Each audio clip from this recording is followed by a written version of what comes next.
জীবনে সাকসেস পাওয়ার জন্য আপনাকে জাস্ট একটা জিনিস মেনে চলতে হবে, আর সেটা হলো ডিসিপ্লিন। নিচে দেওয়া ভিডিওতে হিন্দু ছেলেটি মুসলিম এবং হিন্দুদেরকে নিয়ে কি বললো কথাগুলো আগে ভালো করে শুনুন।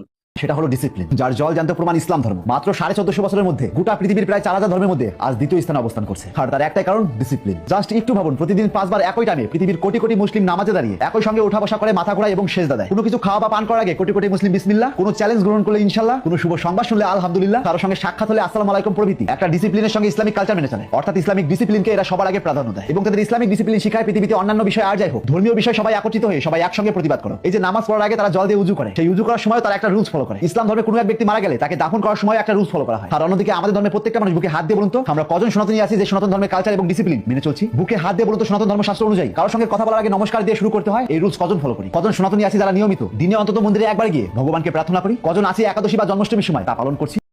ভিডিও দেখে মতামত জানাতে কমেন্ট করুন এবং ভিডিওটি প্রচুর পরিমাণে শেয়ার করে দিন যাতে সবাই ভিডিওটি দেখতে পারে।